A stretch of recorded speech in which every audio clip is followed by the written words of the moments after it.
Okay. Hello and welcome to the Musella Foundation Brain Tumor Webinar Series. Our special guest speaker today is Dr. Carissa Schreck. Dr. Schreck is a neuro-oncologist at Johns Hopkins whose research focuses on understanding how brain cancers grow and using that knowledge to develop new, more precise treatments. Her work centers on identifying which patients may benefit most from BRAF-targeted therapies, uncovering why some brain tumors become resistant to treatment, and testing promising new therapy combinations in the lab. She also takes these therapies into clinical trials to advance treatment options for people with gliomas. Outside of her professional work, she enjoys running, gardening, and hanging out with her 3 kids. Dr. Schreck, thank you so much for joining us. Thanks so much for that kind introduction, Vanessa. I sure appreciate it. And I'm looking forward to talking with you today a little bit about a topic that's near and dear to my heart, and that is BRAF targeted therapies for brain tumors. There have been quite a few developments over the past few years, and I'd like to share some of that with you. I will leave some time for conversation at the end, so would love to chat further if you have burning questions that this talk brings up. There we go. Okay, so our roadmap today, how are we going to be addressing this? So first, I'm going to talk a little bit about identifying targetable mutations in brain cancer. Then, which brain tumors get these BRAF mutations? Who should be thinking about this kind of treatment? What are these drugs that we talk about, these BRAF inhibitors, and where are things heading next? So that's our roadmap. And so the first thing we need to address is this idea of targetable mutations. So when we say a targetable mutation, what we're thinking about are oncogenes. These are genes that get mutated in a way that drives cancer growth and survival, but these genes can be inhibited by small molecule compounds. So many rare CNS cancers express a single potentially targetable alteration that's driving that cancer. As you can see that here, like BRAF hulking out, right? When this thing gets mutated in a low-grade glioma by itself, that may be enough to drive this into a tumor. These mutations can be targetable, meaning we have drugs against them, and those targeted therapies may provide durable benefits to patients that either complement or replace traditional approaches. Unfortunately, resistance can emerge over time. That's something we'll talk about today. And so we're still discovering how best to sequence therapy. And so this is an overwhelming picture. This is the signaling cascade for MAP kinase, and it's what I learned in graduate school, and it didn't sink in the first, second, third, or probably the fourth time either. Don't tell my professors, but eventually it did. And this signaling cascade is so fundamentally important to all the cells in our body as they grow and divide and become different organs. And this pathway gets disrupted in many, many different forms of cancer. But the one we'll be talking about today is this guy right here, this BRAF. And so this picture is overwhelming. I put it up there so you know how we put it into context, but this is the way I think about this cascade. The way it works is these receptor tyrosine kinases up at the top, they are the first runner in the baton pass in this relay. They get activated and pass the baton to RAS, which passes it to RAF, to MEK, to ERK. And so all of these kinases are passing the baton along towards pathway activation. And so that gets hijacked when somebody decides not to play as a team. And so when BRAF becomes mutated, it decides it is going to grab that baton and run all by itself across the finish line, pushing MEK-ERK ahead of it and leaving everything else in the dust. And so it doesn't care about any of those other proteins I showed here, right? It doesn't care what RAS is doing. It doesn't care about that receptor tyrosine kinase, whether it's turned on or not. It's able to just signal, signal, signal, which causes these cells to divide, divide, divide. And that is how this particular gene, when mutated, allows the cells to undergo a continued proliferation and expansion. And so, how do you know if a tumor has a BRAF mutation or a different targetable alteration? There are a couple different tests that can be done. A lot of them turn into alphabet soup after a while, but I really like to break them into sort of two main tests when it comes to BRAF, and that's because there's two main kinds of mutations in BRAF. And so this long thing here we call a lollipop plot, that's the whole gene, and each little green dot is a different place a mutation can happen. And you notice there is one lollipop that is very, very tall. and that is the BRAF V600 mutation. It's the most common single point mutation. And it turns out you can detect this a bunch of different ways. You can do something called PCR, Sanger sequencing. Probably the most common way it's identified now is through this thing here called next generation sequencing, although there's an immunostain. Basically, you take a piece of tissue and splash something on it and see if the dye changes color. It also can be detected using circulating tumor DNA, which is a cool emerging technology. So lots of ways to pick that mutation up. The other kind of BRAF alteration that happens is something called a fusion. And so this is when half of one protein gets stuck to half of a different protein. It's a mashup that makes the BRAF active all the time. And you can see that represented here where this half of the protein is the same, this red bit. That's the business end of BRAF. And it changes out this bit over here. That bit's supposed to be regulatory. It's supposed to keep the party under control. But when these fusions happen, this business end is able to just interact and activate things downstream. And so this is a little harder to pick up, mainly because it can happen in a lot of different ways. And so the way we do that was a test called FISH.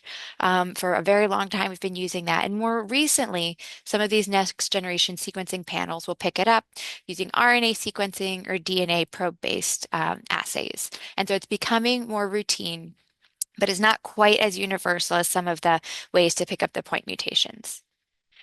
When should you think about asking for one of these tests or checking if it was sent on your tumor or someone else's tumor? Well, it turns out that many of the rare central nervous system tumors we think about can have these BRAF mutations. And so here I've listed the pathologic terms for some of these tumor types.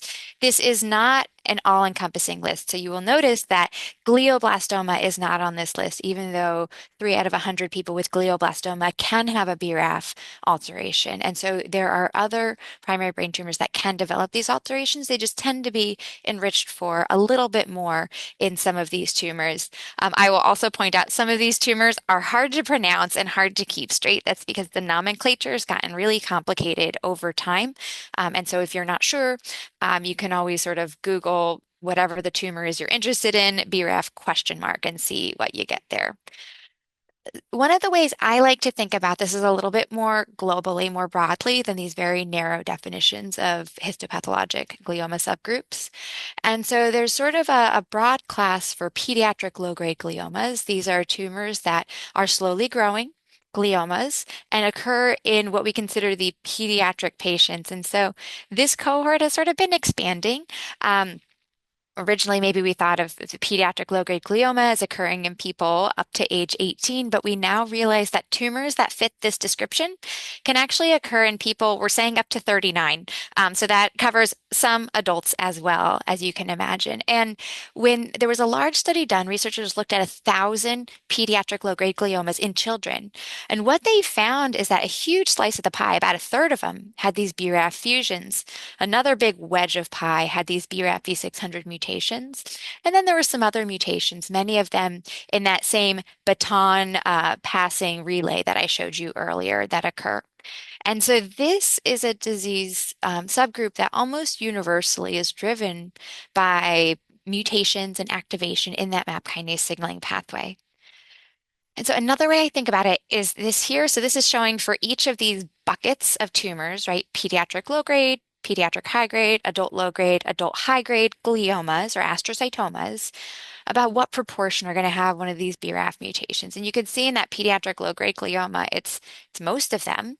In adults and in pediatric high-grade gliomas, it's far fewer, but fewer is not none, right? This is still, 10 to 20% of patients. And for these people, having a BRAF V600 or BRAF fusion can be a very meaningful observation and discovery by their treatment team.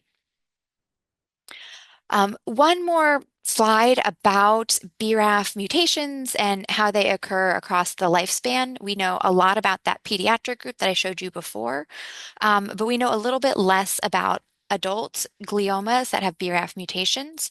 And so there was a comparative study looking between adults, that's this column on the left, and pediatric. And there's a lot of information here, but I think the big takeaway is while in children, BRAF altered tumors tend to be low grade, usually grade 1.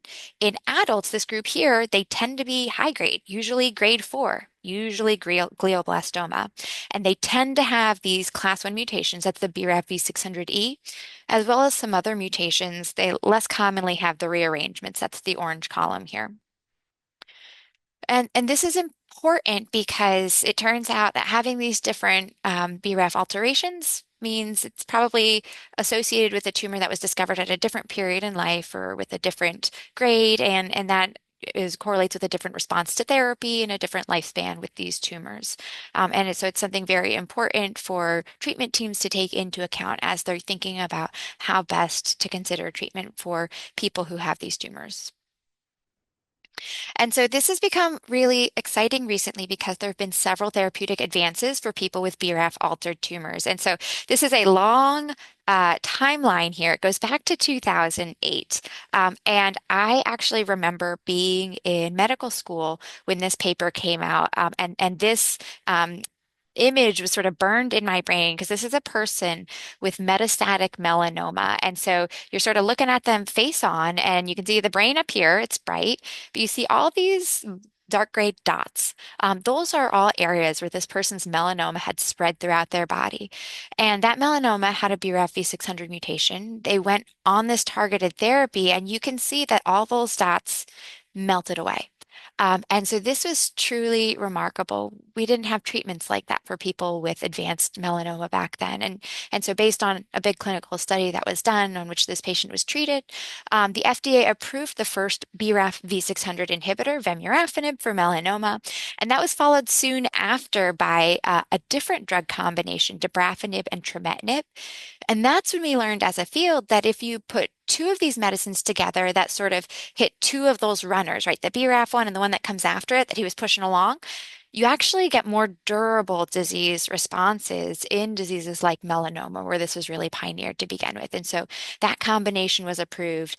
Vemurafenib was approved in a combination. And then there was another combination called encorafenib and binimetinib. What that means at the end of the day is these all target the same mutation, the V600 mutation, but more treatment combinations means more options for people. What was really exciting as a neuro-oncologist was in 2022 when dabrafenib and trametinib received FDA approval for any tumor with a BRAF V600 mutation. This meant we could start obtaining it routinely from insurance for our patients with BRAF V600 mutated tumors. It was formally approved for pediatric low-grade glioma in 2023. And then there was a new player, a new type of inhibitor that was approved first ever for people with pediatric low-grade glioma just last year. And so you can see the last 3 years have been pretty action-packed from a neuro-oncology perspective for a disease where we have not seen a lot of approvals traditionally. And so I'm going to give you one more boring pathway slide. I apologize in advance, but this one is really important. I'm just going to bump to here to say, remember I told you there's the BRAF V600 mutation and these three unpronounceable combinations are all good for that. Well, it turns out these BRAF inhibitors don't work for other BRAF alterations. They don't work for the fusions. They don't work for class 2 or class 3 mutations. And so in that setting, physicians have to think about different medications, right? They can think about these MEK inhibitors. They can think about this new medication, tovorafenib, which works by not just binding to the mutation, but also disrupting the link ups that BRAF has to do with other proteins in order to be active. They have to do what's called dimerize. They find a buddy, and that's how they're able to activate MEK. And so, when one has a different mutation, you need to think about different targeted therapy. And so in looking at the targeted therapy that is now available, the first data I want to show you is from the adult low and high grade glioma. And this is what's called a swimmer's plot. Down at the bottom, there are numbers. Each of these numbers are months. And each of these lines, green, gray, blue, or yellow, is the amount of time an individual person was on this therapy. And so you can see these very long green lines up at the top. This is a person with a high-grade glioma who is on this treatment for 54 months. That's more than 4 years. This short blue line here is a person with a high-grade glioma who was on treatment for 6 months. And so what really stands out to me when I look at this is you see that about a third of people they don't benefit from this medicine. They first MRI that they have, they come off. It hasn't helped them at all. But sort of the other half to three quarters, to two-thirds do have a benefit. They stay on it and sometimes very, very long. And so this is, I think, extremely encouraging given the lack of effective treatments that we have, certainly in second line settings for people with high-grade gliomas. And so this trial had 45 people with a high-grade glioma. Of those, a third had a response, meaning their tumor shrank enough so that it met the guidelines by the trial in a third of the cases. And on average, people had a benefit for about 14 to 15 months. The low-grade glioma cohort in adults was smaller, just 13 patients. Half of them had their tumor shrink, but 70% had a clinical benefit. And what that means is maybe their tumor didn't shrink, but maybe it stopped growing for like 2 years or more than 6 months. In neuro-oncology, that's a meaningful win. If I can give my patient 6 months of no tumor growth, they can go do things they'd like to do, be with the people they'd like to be with for that time. And so based on these data, and some other data, the FDA approved this treatment combination for both low-grade glioma and then unresectable or metastatic solid tumors in the recurrent setting. While this combination is the best studied universally in brain tumors, it's not the only one that gets in. There's also a small study that looked at encorafenib binimetinib, another combination in people with high-grade glioma, and showed some durable benefits, 60% response rate, which you can see again, the time that people were on trial or these blue ones here. These green bars going down show how much the tumor shrank. So for 3 patients, it shrank almost completely away. For one person, it didn't at all. And one person had a side effect before they were on drug long enough to tell. And so, this I think is exciting because it means we have backup options. If someone isn't able to tolerate dabrafenib, trametinib well, it may be another therapy that people can use instead. And then the other drug that we have is one called tovorafenib. So this is like I said, a dimer disruptor. It prevents those link ups that happen for BRAF. And this was evaluated really only in children and young adults up to age 25. And here, each of these vertical lines is a patient's tumor. And the longer it is, the more it shrank. If it goes up, that means the tumor grew while they were on treatment. And these are actually two different sets of rules that we use for deciding if tumors shrank.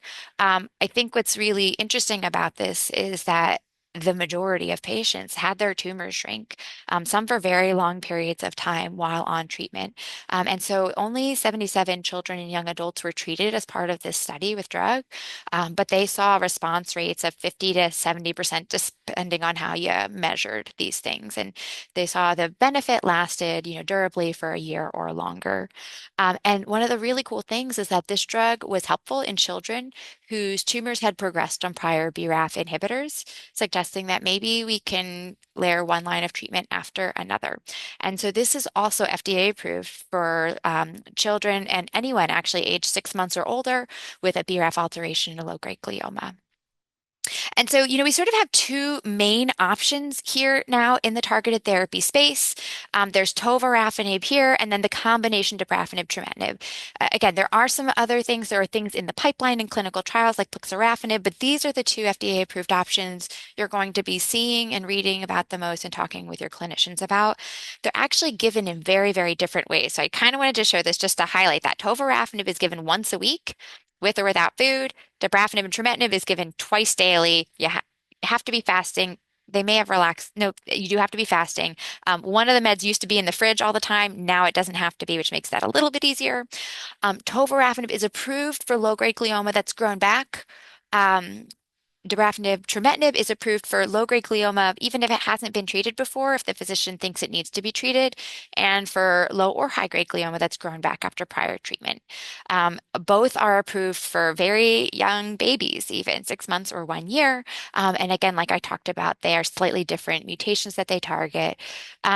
Importantly, both of them have a pretty high risk of serious toxicities, right? 50 to 60%. In my mind, that's sort of equivalent, given the number of patients. And so, I tell my patients, you don't get something for free in oncology, right? Every treatment has a price. And so it's finding sort of the right side effect profile that is livable. For many patients, the side effects are very, very well tolerated. It's just a matter of knowing what you're walking into and when and for how long. So it's important to think about the side effects between these are a little bit different, which I'm not going to go into detail now because a lot of that depends depends on your individual situation. But I do think it's important to point out that almost all patients, about 90%, in all the big studies, have at least some sort of toxicity. And, maybe it's that you get a couple pimples, a little bit of acne, maybe it's something, a little bit of gray hair, not drastic or severe. Sometimes it can be severe. And I think it's important to recognize that this could happen if you were to start these therapies. Sometimes they're very temporary, go away quickly. Often they can be managed well with supportive meds or other, dosing regimens. But sometimes they do stick around, and occasionally they do make my patients' lives worse than they would have been otherwise, and that can be pretty frustrating. Things that we often see, I've started to put here, this is that acne-like rash that comes from MEK inhibitors. Dabrafenib is particularly notorious, but all the drugs in that class can cause fevers. Sometimes these sort of cyclic inflammatory fevers with the MEK and BRAF inhibitors. MEK inhibitors can cause this retinopathy. All of them can cause fatigue. That's true of all of our cancer and tumor targeted therapies in general. MEK inhibitors are known to decrease cardiac function, so we often check for that. And many of these can cause some kinds of lab abnormalities that need to be monitored. Um, for some of them given by themselves, there's an increased risk of some low-grade skin cancers for which there's more monitoring, but the risk for many of these has either gone down or something, again, that can be managed with close observation. The thing I want you to know, proactive management is key. If you're on some of these meds or know someone who is, talk to your clinician regularly. I tell all my patients we're going to be really good friends in the first 2 to 4 months because we're going to need to talk to each other to sort this stuff out. Once we get there, figure it out, you'll be fine. So proactive management is definitely the key. Okay, I'm going to shift gears a little bit from the treatment part to talk about after treatment. So unfortunately, as of right now, BRAF inhibitors, we don't think are curative for these tumors. Sometimes they are almost magical, right? In their ability to take huge tumors and shrink them down, sometimes for very long periods of time. And I think they really improve people's lives because of that. But often these tumors, especially the high grades and even the low grades in adults, will start to grow back eventually. Sometimes it's relatively quickly, sometimes it's many years later. There is quite a bit of work being done by very smart people looking to understand why and how this resistance emerges and what we can do to overcome that. So this is a schematic I put here from a recent paper by some of our pediatric oncology colleagues as they're thinking about, how does resistance occur? And so sometimes the BRAF mutant tumor cells develop these new mutations that help them to get around the BRAF inhibitor. Sometimes we think that the immune microenvironment actually can affect how sensitive the cells are to treatment. We know that, again, there are several other things that can happen.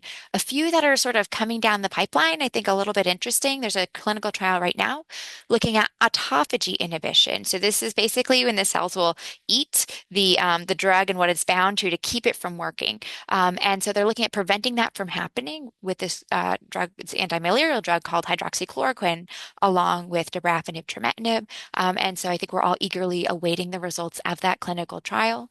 There are new combinations of targeted therapies. Most of these clinical trials are ongoing in the solid tumor space rather than the glioma space right now. And this is a great opportunity for you to advocate with your connections in the community and with drug manufacturers to talk about how important it is to really do this foundational work in people with gliomas, because people with gliomas get tumors that are affected by this. And if drug companies aren't evaluating their drug to see if it gets into the brain, and they're not looking at these drugs in people who have brain tumors or brain cancer, they're not going to understand that they could potentially be beneficial there. Fortunately, drug companies, I think, are becoming more interested in the brain as some solid tumors start to metastasize there more because systemic therapy's gotten good. But this is absolutely an area for advocacy and for continuing to promote and educate people on this issue.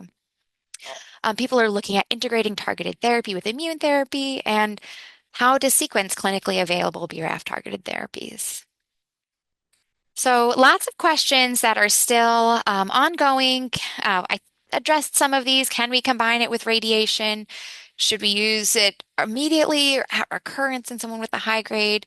tovorafenib, can it be used in high grades too, not just low grades? How do we pick our combinations? What should we do after somebody progresses on a BRAF targeted therapy?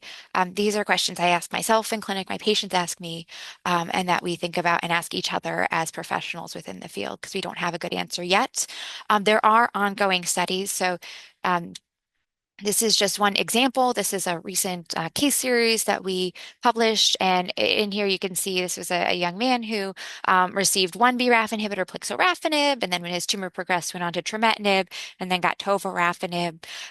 Macarena de la Fuente down in Florida is looking actively at collecting a larger cohort to understand, are there some sequences of therapy that seem like they do better than others? It's unlikely we'll have any information from a clinical trial anytime soon, but this kind of real world data, if we can collect it in a meaningful fashion, can be extremely powerful for understanding and helping us to learn from one another. Another question that's out there is, can we use some of these ancillary tests, something besides another biopsy, to understand if disease is starting to grow again, if it's responding to treatment, if it's picked up new mutations? And so we have a clinical trial ongoing here that's being supported in collaboration with Dr. Betta Gowda from neurosurgery, where we are putting a little collection reservoir for spinal fluid in at the time of a clinically indicated surgery, and then treating people with a new BRAF inhibitor that's in phase 2 trials. It's called plixorafenib, and then monitoring the spinal fluid through that little reservoir to see if we pick up signs that the tumor is responding or starting to grow based on the DNA testing that we're doing. Okay, so that is sort of what I wanted to give you there. I want to do one tiny shout out to little black sheep that gets left out of everything. That's craniopharyngioma. Some of us think about it as it's certainly a head tumor. It's outside the brain proper, but it turns out that the variety that adults get papillary tends to be BRAF mutated. And there's been some really exciting data published now from a clinical trial through Alliance showing people with craniopharyngioma actually can respond beautifully to BRAF inhibitors. And so this is really changing how therapy is done for these patients and giving people who really didn't have options new options now, which is super, super exciting. And so with that, I want to acknowledge a lot of people. First and foremost, our patients. That's the reason I started on trying to understand BRAF mutations and BRAF inhibitors because of two patients. And this takes an army, my lab, the lab that I'm based in, our brain tumor program. And I also want to thank Dr. Musella because he actually gave me my very first research grant as a neuro-oncology fellow. We were trying to study something in the lab, and I remembered talking with him on the phone and him saying, well, Carissa, just tell me about yourself. What are you really interested in? And so he funded our science, and thankfully, many others have gone on to fund it. This is work that takes many years, lots of teammates to accomplish. But I think together, and certainly with foundations like the Musella Foundation, we can move things forward. So I'll stop there. Thank you so much for that. That was such a great presentation, and you covered so much in such a short amount of time. That was wonderful. My first question, I'll start just going back to the molecular testing for BRAF alterations. So, a lot of patients will get, either an expanded panel, but not full genome transcriptome sequencing. And then some people will get, the full DNA, RNA. Is that sufficient? And in what situations should they ask for additional testing? That is such a good question. Often the targeted panel is sufficient, and that's what we do routinely here. It's like a 500 gene panel. Many institutions have them. If you find a mutation that's probably driving the cancer, I consider myself sort of done, right? I feel satisfied that I've identified what's going on. If I don't, and I think that I should have, right? So if I have somebody with a low-grade glioma and they don't have an IDH mutation or one of these other mutations in that pathway, that I think is more challenging. And that's when I do push to say we need to do RNA-based fusion testing or whole genome testing to try to look more deeply at what's driving this cancer or tumor. And that's because we are having more targeted options available. Caris is one of the many large, tumor testing platforms out there, and they presented some data at a meeting recently that suggested on their RNA panel they're able to pick up some fusions at a higher rate than we would normally think about them happening in glioblastoma. And so subscribe to if you don't look, you won't know. And so if I don't have a clear driver, I do push for a bit more testing. Okay, and just specifically in HGAP, if you had an NF alteration, would that, I guess, make it more understandable why you wouldn't find a BRAF? Okay. Exactly. Yeah. Okay. You Oh, wouldn't expect to find most of those. And so the other thing about oncogenes is they tend to be mutually exclusive, right? So you know a lot of superheroes like to work alone. These are more like supervillains, right? But you don't need, the Hulk and Spider-Man at the same time. And so if patients have IDH, they're almost certainly not going to also have BRAF or EGFR. These tend to sort of separate out. okay. And when you spoke about toxicities, you talk about systemic toxicities, but is there a possibility in the future to give these drugs locally so that you can avoid those systemic toxicities? That is a really, really good question. Our understanding of these drugs right now is that they need to be given relatively continuously. Like you need to keep blood levels high enough or tumor levels high enough so that they're blocking the pathway. There is absolutely super, super cool technology research ongoing to do local drug delivery, either through little catheters or things like that. And I think if that technology were available, this could be a great way to deliver these drugs. Okay. Can a tumor lose the BRAF mutation after long-term therapy? So there are now some emerging case reports or whispers passed between colleagues at conferences of seeing somebody who's been on it for a long time or has emerged and then developed other mutations and lost that targetable BRAF mutation. So I do think, and that's the reason our trial actually is requiring a biopsy before putting people on another BRAF inhibitor. You want to make sure the target's there before you try to hit it with something. Okay. And combining BRAF inhibitors with neoantigen vaccines, does BRAF inhibition enhance antigen release enough to synergize with vaccination, or does it risk accelerating clonal immune escape? Yeah, this is a fantastic question. I think there have been some really interesting papers trying to start understanding how in gliomas, the BRAF mutant tumor cells are interacting with their immune microenvironment. I honestly have to say, I don't think we know enough just yet to understand what would happen in this situation. But this is something that I hope our colleagues will continue to work on and understand. Awesome. Okay. Um, Dr. Schreck, have you combined CDK4/6 inhibitors on homozygous loss, CDK N2AB loss? Are we close to seeing ERK inhibitors? Yeah, so two really, really good questions. And so the ERK inhibitor question is easier, so I'll answer that one first. So ERK, remember, sort of two steps down from BRAF. It's the protein that's going to go into the nucleus and hit go on all these things. There are ERK inhibitors that are out there. They've been developed for quite a long time now. Olixertinib's one that comes to mind. The challenge is the further downstream you get from your oncogene, the more like off-target effects you're going to have, the less specificity there is. And so, the concept that we think about a lot in oncology is the therapeutic index. How good of a job are you doing hitting the mutated protein or whatever's active in your cancer cell as opposed to what's active in the rest of your cells? And that has been a bit of a challenge with ERK inhibitors. I think finding the right way to use them or pair them has been a little tricky. The question about CDK4/6 inhibitors, so that is a protein that's really important for cell cycle. We know that people who have a mutation in that CDKN2A and B gene tend to respond more poorly to BRAF inhibitors.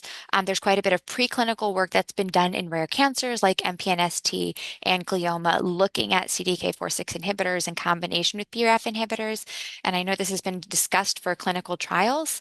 I think it remains to be seen whether that will be beneficial for patients. Okay, and specifically for dabrafenib, trametinib, how long does it take once you start taking the therapy to see results? Yeah, so this is tricky also. I tell my patients I will be delighted if your tumor doesn't grow. So some patients have stable disease and stable disease for a long time.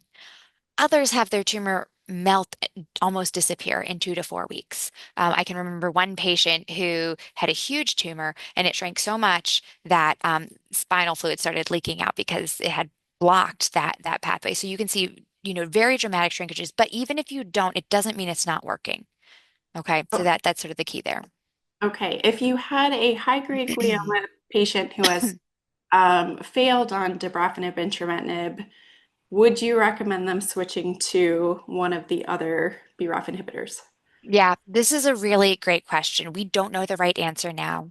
I think my those other BRAF inhibitors. So for dabrafenib, we'd always, in general, pair it with trametinib, and so those other BRAF inhibitors can also be paired. I'll be honest, we don't use a lot of vemurafenib in the brain community because it and cobimetinib don't get into the brain as well, and so that's one I haven't recommended in a long, long time.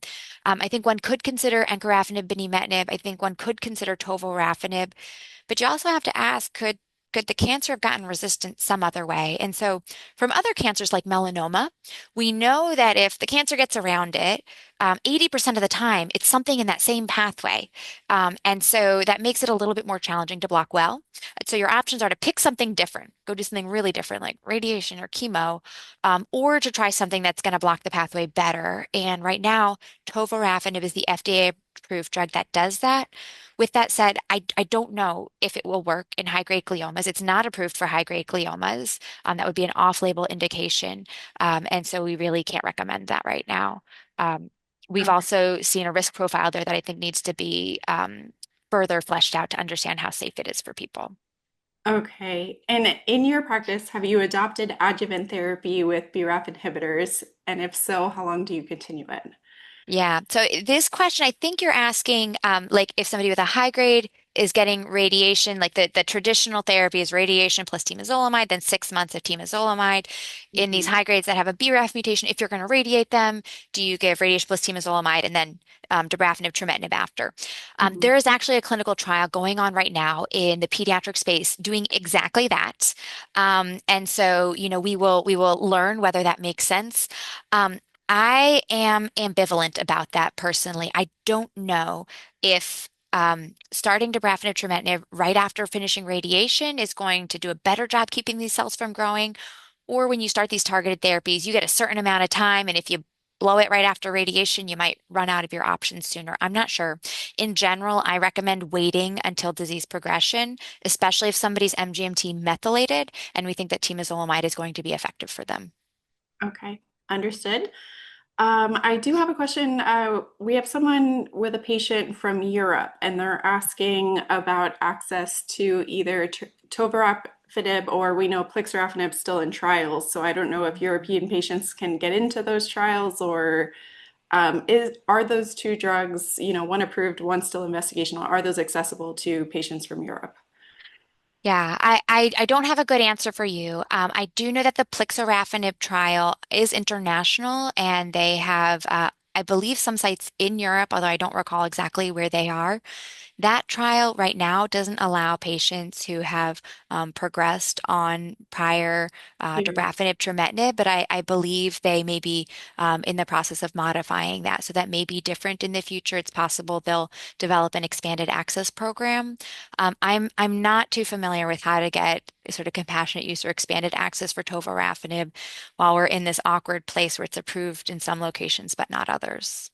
Okay. And do you personally do consultations with patients from Europe?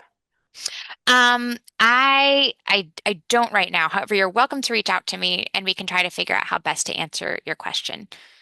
Thank you. That's really generous. Okay. I have craniopharyngioma and it has stayed at the same size for the last 6 months. Otherwise, the tumor has shrunk over the last year prior. This patient is on the dabrafenib trametinib combo. Should I ask about tovorafenib? No. So your experience, right, where your tumor shrank and now it stayed the same is very, very typical. That's how it most commonly happens. And so that's a good response. I think the question with craniopharyngiomas is also if it's shrunk and stayed, do you have to stay on it or can you stop it? Dr. Bastianos up in Boston has done a lot of work on that. And so I've asked her that question several times. I have taken people off of it and they've gone several years without their tumor growing. I think it's something to discuss with your treating physician, whether you need to stay on it or consolidate with radiation. Tovorafenib isn't approved for that indication, and it's unclear what the benefit to risk profile would be. So I would not recommend that. Wonderful. Okay. Our family's patient's resected tumor was either GBM or a pleomorphic xanthoastrocytoma. The pathology report says there's not a BRAF V600 mutation, but there is likely an NTRK issue. Our medical team tells us we should focus on BRAF therapies for possible future use. Does that make sense? And if so, why? Yeah, so this is a common sort of challenge from a pathology standpoint. This fine line between epithelioid GBM and pleomorphic xanthoastrocytoma. One test that can be helpful in sorting that out a little bit better is a methylation profiling, where you look at the overall signature of genes that are being expressed or suppressed in the tumor. And that's actually been extremely helpful for categorizing some of these weird, odd tumors and see where that clusters. When you say NTRK issue, I wonder if you're talking about an NTRK fusion. And that gets tricky because sometimes you can have, mutations or fusions in a gene that can be targetable, but if that mutation isn't targetable, it doesn't help you. And so I think you'd want to understand a little more deeply from your team whether, which of those mutations they think is driving the boat there, because that's the one you want to block. And this is where things like molecular tumor boards can be very, very helpful. So Ben Ho runs an international molecular tumor board. Where is he located right now? I'm sorry, I'm blanking on its location right now. Vanderbilt. At Vanderbilt, which is an option. We have a institutional molecular tumor board here at Hopkins, and many institutions do now as well. The NIH also runs a molecular tumor board that is open to consults from many places. And so this would be probably a good question to run by your team and by them. I'm so glad you brought up the molecular tumor boards because those aren't available at all institutions. So if a patient's at an institution where they do not have a molecular tumor board, how can they access them? That's a really good question. And so there are some so usually most molecular tumor boards are set up for providers rather than patients. And so from the patient perspective, I would recommend working with some of your advocates. So there are some fantastic advocacy organizations and education organizations specifically tailored to brain tumors. And you can also ask your providers if they would present your case at a molecular tumor board. So our institution, presents cases from several surrounding institutions that are maybe a little bit smaller. Many large research-focused institutions do as well. I also think that brain tumors are rare. And, if you aren't in a place where you're able to have someone whose practice is specifically focused on neuro-oncology and you have questions like that, it may be worth trying to get a second opinion at one of the large cancer centers by you that does have a neuro-oncologist so they can give you some very specific tailored advice if your local doc is a heme-onc doctor. They provide fabulous care for many, many of our patients, but sometimes these nuances require a little bit more conversation. Thank you. Okay, there's data on tumor shifting towards oxphos and fatty acid metabolism under BRAF blockade. Do you see a role for mitochondrial inhibitors like metformin or fenformin in gliomas, or is that still only theoretical? Yeah, that's a great question. I think that we certainly have some interesting data in the preclinical space, right? In petri dishes and lab rat models. As far as how we leverage that to people has been a little bit trickier. There have been many in our ongoing clinical trials, including metformin for exactly that. And I don't know if we're going to get the outcome we desire. I think we're going to have to get a little smarter and probably a little bit more specific with our drugs before they're truly effective for brain tumors from the metabolic standpoint. Okay, just a few more questions. Is it a must in high-grade glioma to do radiotherapy as the first-line treatment, or do you think patients could benefit from starting first with the inhibitors? This is a really good question. I don't think we have a clear answer as a field right now. That's a question I think really has to be answered on an individual by individual basis, talking about the risks and benefits of each of those options. Okay, and then I think that answer probably applies to this question as well. So for craniopharyngioma, at what point should radiation be considered? If the patient is on the targeted treatment with no change for 6 months, is that something they should consider or just wait until progression? Yeah, that is a great question. I think that also is something to sort of discuss in your particular situation, the relative risks and benefits of getting radiation, which would let you come off of the targeted therapy, right? That's the goal. Is if you do that, you don't need the therapy anymore versus staying on targeted therapy. Okay, and close to the last question. In stopping BRAF inhibitors after you get to the point of no evidence of disease, in your experience, how likely is response in case of relapse when it comes to reintroducing BRAF inhibitors? And I think you wrote a paper on this, right? Holidays, drug Re-challenging, yeah. holidays. Yeah. So it's a really good question because I think, the idea of stopping a BRAF inhibitor when it's been helpful is super scary, especially if you have a cancer, right, where maybe your options are limited. And so, what we know from melanoma and certainly from the PEATS trials and what we've seen anecdotally in adults is that if you stop and the tumor starts to grow, often they do respond well to that same drug, and that's because you've pulled it off, you see that they're growing, you put it back on, it suppresses them again. Okay. And then just my last question. I think the two trials that we're kind of keeping an eye on in this area are the tovorafenib in the newly diagnosed setting Mhm. and then plixorafenib. Mhm. So when can we anticipate maybe hearing some preliminary results from those two trials? Oh, that's a great question. I wish I knew the answer. If you find out, let me know. Hopefully in the Okay. next year, I think, would Okay. be reasonable. Great. Well, I think that's all of. Oh, wait, there's one more question. They keep coming in. You were an author on the Brave New Framework for Glioma Drug Development. What does that mean to you about where research should be headed? And we'll end it on Yeah. that note because that's a good way. Yeah. Yeah, so this was the idea. This was really a call to our peers to say, if we're going to be treating people with therapies for brain cancer, we have not done a great job. Like we have not cracked the code yet. We got to do it different. And I firmly believe this. I don't think we can just take a drug that's been test it in lab mice and organoids and throw it into people and hope it's going to work. I think we need to be very careful with understanding is that drug getting where it needs to go at the right concentration? And I think surgical studies very early on have to be a key part of that. And that I think that requires all of us in the field to shift how we think about it. And it's really hard, right? Because somebody comes in, something's happened, they're told there's a mass on the scan, going from that, your whole world is upside down. And so I think it's our responsibility as medical professionals to learn how to shepherd people through that with this understanding that sometimes a little bit of a delay in order to get better answers is going to result in better care overall. Wonderful. Okay, I think we'll close out. I just want to thank you so much for this wonderful webinar, for all the incredible work you've done. Obviously, Al picked a winner when he gave you that first grant as a fellow. So thank you so much for joining us. Absolutely, my pleasure. Have a good night. Bye bye. Thank you. Thank you.